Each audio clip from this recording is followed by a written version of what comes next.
Muito bem, fecha-se hoje um ciclo destes jantares-debate.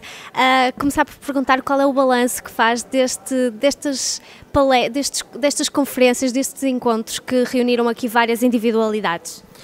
Exatamente, enfim, não é o último jantar, há um jantar que ainda ficou apalavrado e estamos a tentar compatibilizar datas para se organizar, que é com os dois jornalistas, Adelino Gomes e Alfredo Cunha, mas com este jantar, na verdade, encerra-se com chave de ouro este ciclo de conferências, com a doutora Elisa Ferreira, que é uma tircense, é uma eurodeputada, e, portanto, é mesmo com chave de ouro que nós encerramos este ciclo de debates, que movimentou muita gente, movimentou a sociedade civil tircense, esteve muita gente presente, tiveram também a comunicação social do Conselho e Nacional presente, portanto, levou tudo aquilo que aqui se passou para o Conselho de Santo Tirso e também para o país, e acho que foi um diálogo muito frutuoso, um diálogo cívico e social, que é importante que continue, e nós também queremos continuar com a colaboração da Câmara. A Câmara teve aqui um papel também muito importante, o Sr. Presidente da Câmara também muito importante neste diálogo social, que acho que é bom para Santo Tirso, coloca Santo Tirso no mapa, e debatemos aqui, enfim, assuntos importantes da atualidade, com figuras nacionais. Tivemos 4 ex-ministros, o que é muito significativo, e acho que é um balanço positivo, é um balanço de sucesso e é um balanço que me apraz registar, mas não é mérito, acho, da Associação Amar Santo Tirso, mas é mérito dos tircenses, da sociedade civil tircense. Como referiu há pouco, um dos objetivos destes encontros era realmente colocar Santo Tirso no mapa, fazer de Santo Tirso uma referência nacional. Isso foi conseguido? Qual é o resultado que vem de todos estes encontros? Não, foi conseguido, como eu disse, os oradores eram oradores nacionais e, portanto, vieram aqui falar para tircenses, e eu acho que foi conseguido. Nós fomos notícia em vários jornais, na comunicação social, e é isso, é mérito da Associação, é mérito da Câmara, é mérito do Presidente da Câmara, e acho que foi conseguido, mas é preciso continuar, e eu acho que todos estamos envolvidos num processo de continuar a afirmação de Tirso além fronteiras, e a atual Câmara, o atual Presidente da Câmara também acho que está envolvido nessa estratégia. Nós, como Associação Cívica independente e apartidária, queremos apenas dar o nosso contributo e ajudar nessa estratégia. Da parte da Amar Santo Tirso, poderemos esperar, quem sabe no próximo ano ou ainda este ano, um novo ciclo de jantares de debate? Sim, eu acho que sim. Há muita gente na rua aqui em Santo Tirso que me tem se tem abeirado de mim, a dar os parabéns por este tipo de iniciativas, e a sugerir que se continue, e até sugerir nomes de oradores que possam vir aqui falar para a sociedade civil tircense, e, portanto, é possível que continuemos. Ok, muito obrigada. Presidente, fecha-se hoje um ciclo com um dos objetivos que era colocar ainda mais Santo Tirso no mapa. Qual é o balanço que faz todo este ciclo que reuniu várias individualidades em todos estes encontros? Bem, o resultado final, na nossa opinião, é francamente positivo.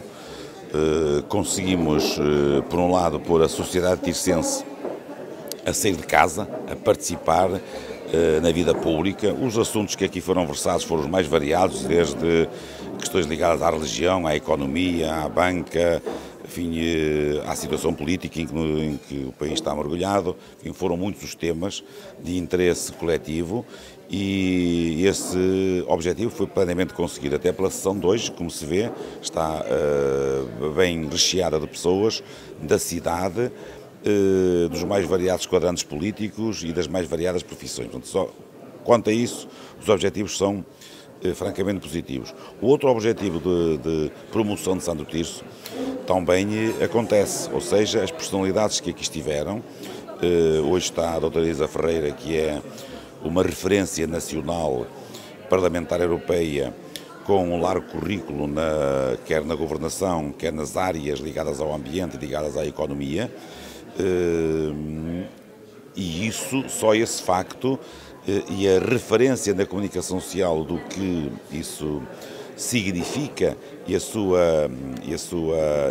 divulgação da sua palestra, da sua conferência, estiveram aqueles como o professor Teixeira dos Santos, esteve aqui o Dr. Rui Rosório, que falou de religião, enfim, o Dr. Marinho Falcão, que falou de questões jurídicas, do enquadramento jurídico e do mapa judiciário, enfim, dos mais variados temas.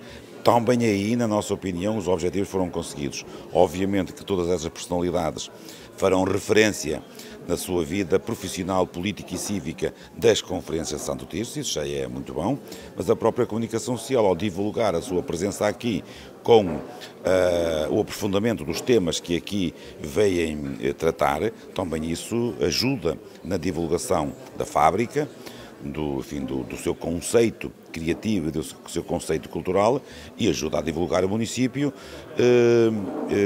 com uma imagem que antes não tinha, que é uma imagem mais eclética, uma imagem mais virada para o futuro, mais virada para a cultura, virada para o ambiente, virada para o emprego.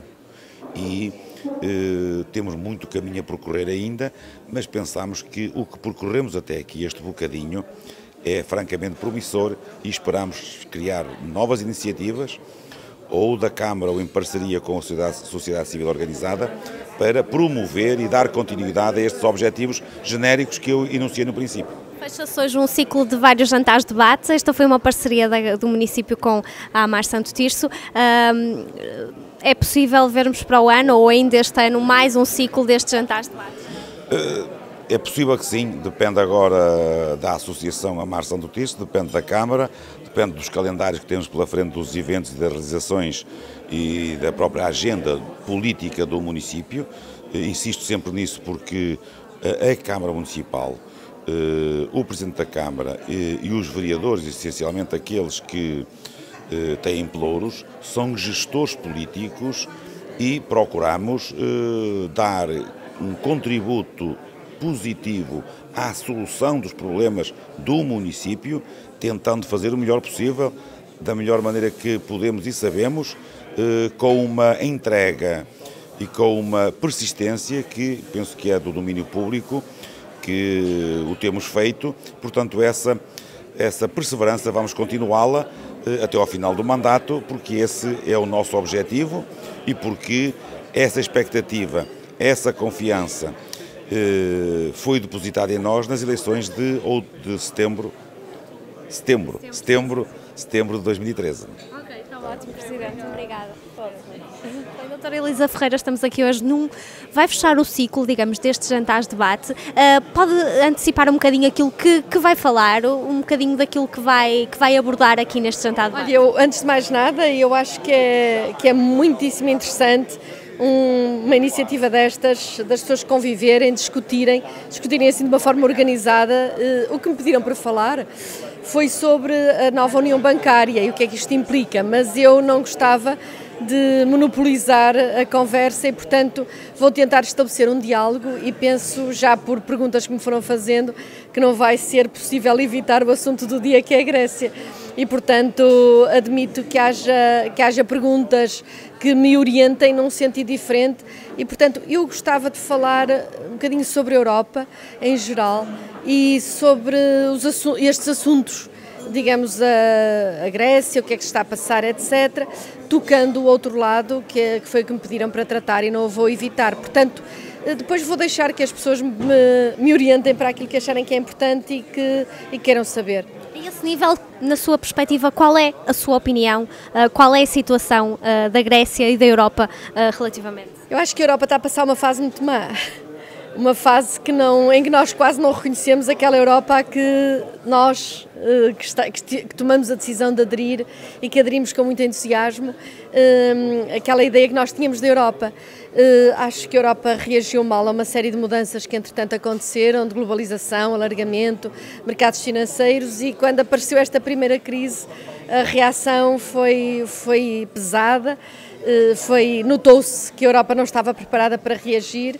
E depois há países que vão sendo apanhados nesta máquina.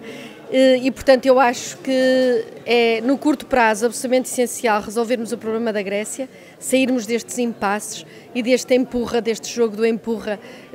Agora a bola está do lado da Grécia ou está do lado dos governos, e a seguir é preciso que a Europa pense muito bem e de uma forma muito calma, muito organizada, como é que se vai refundar quase, reestruturar para colmatar as lacunas, os buracos, aquilo que de facto se evidenciou agora que tem de existir quando uma moeda é única, mas é uma experiência Nós não estávamos preparados para isto, é uma experiência que se vai construindo à medida que a vamos trabalhando e que a vamos vivendo. Há quem diga que Portugal poderá estar a seguir os passos da Grécia. Concorda com isso?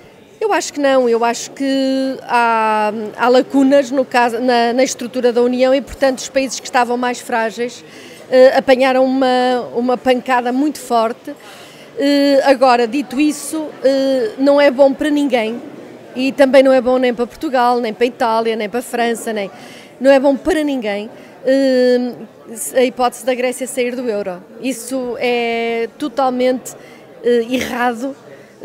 Pensar-se que a Grécia sai e que nós ficamos todos iguais ao que estávamos antes. Que implicações é que isso pode ter? Eu não queria pretender que sei mais do que o governador do Banco Central. Quando eu perguntei a semana passada ao Mário Draghi se confirmava a ideia que alguns políticos estavam a divulgar que a Grécia podia sair do euro e ficar tudo igual, e ele disse-me, olha, se a Grécia sair do euro, nós entramos em águas nunca navegadas.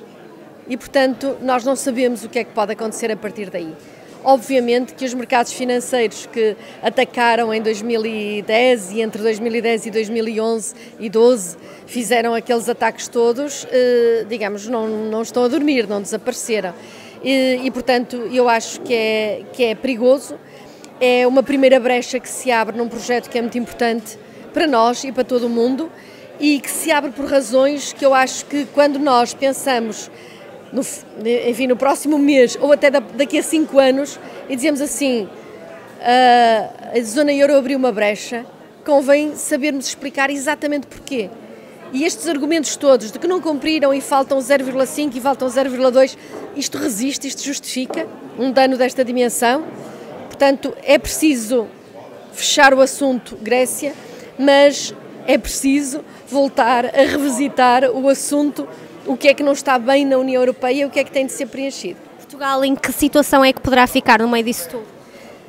Portugal, neste momento, está numa fase em que saiu do processo de troika, de acompanhamento da troika, ainda está num processo de observação especial por parte das instituições europeias, saiu, sobretudo, porque, entretanto, Mário Draghi disse aos mercados, acabou e as taxas de juros baixaram abruptamente,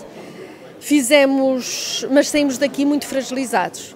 Saímos sem os nossos jovens que estavam bem preparados, saíram 300 mil ou 400 mil jovens, saímos sem as empresas estarem robustecidas, não estão todas fragilizadas, saímos com a banca cheia de problemas e não dar crédito às empresas porque tem medo, porque não tem liquidez, mas também porque não confia ainda que o país vá crescer e, portanto, que o crédito que fornece vá a seguir ser reembolsado. E, portanto, nós temos de sair daqui e temos de pensar o nosso futuro, não numa lógica de obediência, mas numa lógica de nos organizarmos como coletividade e percebermos que temos de robustecer as nossas bases de competitividade e, para isso também, conter a desagregação social que está neste momento em curso e que ainda não está parada, com as pessoas idosas a sofrerem, digamos, por falta dos mínimos até de acesso aos serviços de saúde, com crianças a terem fome. Portanto, isto tudo era algo que nós já tínhamos posto para trás das costas, pensávamos que já não voltava a acontecer e, portanto, nós temos de estabilizar a sociedade portuguesa e também de sermos ativos na agenda europeia. E considera isso essencial para ultrapassar este Portugal devastado, este Portugal desfasado? É absolutamente essencial, sabemos para onde queremos ir, não há bom vento para quem não sabe para onde quer ir e, portanto, o que nós queremos é recompor o mercado de trabalho, tornar a ter empregos que permitam às pessoas ter uma vida normal, e ter uma vida normal é casar, é ter filhos, é ter alguma segurança, é fazerem contribuições para a segurança social para ela não ficar completamente desguarnecida e é a partir daí nós tornarmos a refazer a sociedade e a economia portuguesa. Portanto, isso é o nosso objetivo e para isso nós temos também de dizer à Europa o que é que queremos, porque queremos, se nós não dissermos isso, o que eles nos vão dizer não é necessariamente aquilo que mais nos interessa. Portanto, há aqui uma intermediação que, sem cairmos numa situação grega, porque não é disso que estamos a falar, mas temos de ser suficientemente ativos, construtivos, dialogantes, para conseguirmos também que a Europa crie os espaços, as margens suficientes para nós reconstruirmos outra vez a nossa economia e a nossa sociedade. Muito obrigada. Muito obrigada também.